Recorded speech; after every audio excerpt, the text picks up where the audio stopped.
Hey watch friends, today we're going to take a quick look at the all-new Mitch Mason Maelstrom. And do keep in mind this one is a prototype and it actually was not shipped from the manufacturer directly.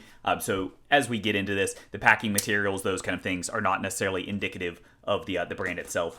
I don't ordinarily do unboxing videos of prototypes. However, with this one, I was very excited to check it out and wanted to share in this with you all as well.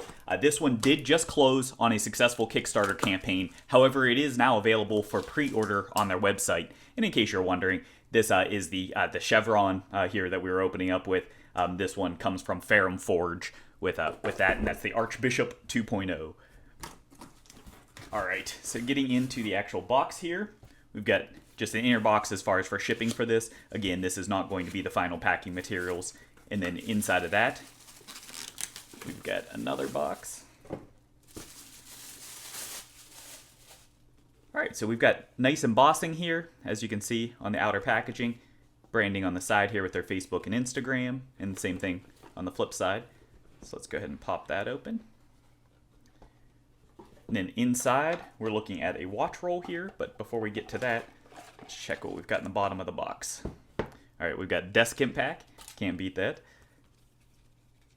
Okay, so this we will look at more on the actual full review for this, but as you can see, they were kind enough to show some changes for the production model, since again, this is just a prototype. Very nice laminated there with those. And then here's the colors. They did actually add a white one to that lineup as well.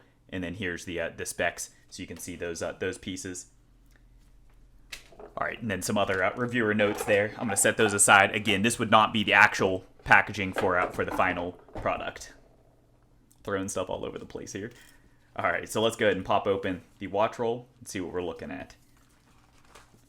Wow, this is much more elaborate than I've seen from most other ones. As you can see, it has kind of a linen type material here. This appears to be a real leather. I wish they would personally have gone with like a PU leather. If you watch the channel, you know I don't personally use leather. Over here, you've got a zipper pouch. That was a little bit stuck there, but not too bad. And then you can store, some extras and things down in there. That's kind of a nice touch. I don't think I've seen that one before. And then over here, you've got the traditional three slot.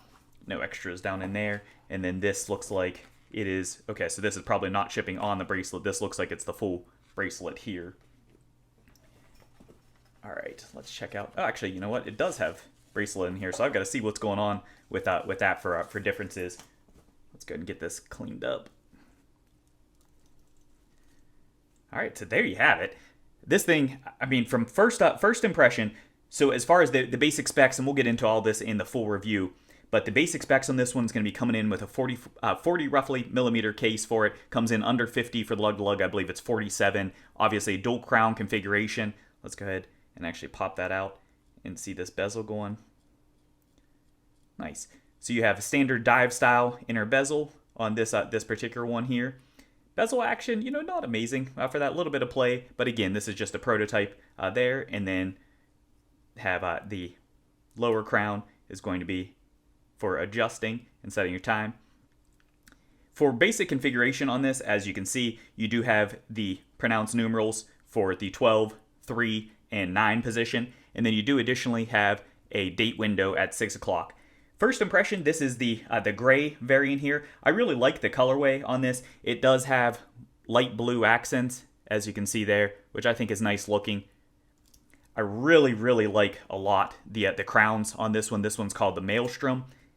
And as you can see here, the Maelstrom, being a whirlpool type effect here, this to me almost gives that visual whirlpool effect on the crown milling. Have nice female end links, good articulation from what I'm seeing there. H-link for the bracelet, nice fold over with a double pusher for the clasp. That case back, taking a quick look at that. Love that whale effect there. Very nice, smooth but deep for that. So that's very nice as well. Quick release on the bracelet. I believe this is screw links. Yeah, you can see this is going to be screw down in there for adjusting. And then while we're at this, I actually wanted to pop on another one that I know many are interested in checking out. This is the Feynman Fjord, and this is the Founders Edition colorway here. We'll have the full review coming up for this as well, but as you can see, both going to be dual crown configurations, two very different executions.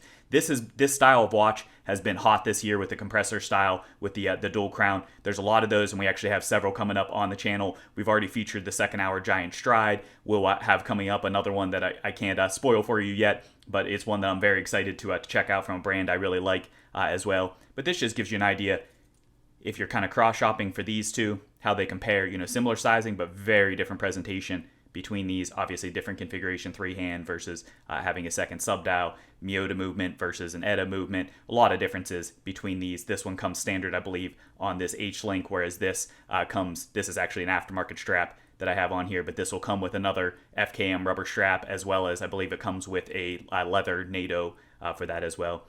But this at least just gives you a quick look at the different dial configurations and what kind of you can expect there. Again, we'll have the full review coming up soon, but at least wanted to give you a quick preview of this before I get it on wrist and start actually trying this one out. I hope you've enjoyed, and if you did, please do hit that like button. Additionally, if you haven't done so already, please do smash that subscribe button. Helps out the channel tremendously. We'll have these and many other ones coming up soon. Appreciate you checking it out, and if you want to find me on another medium, you can find me on Instagram. Thanks for watching.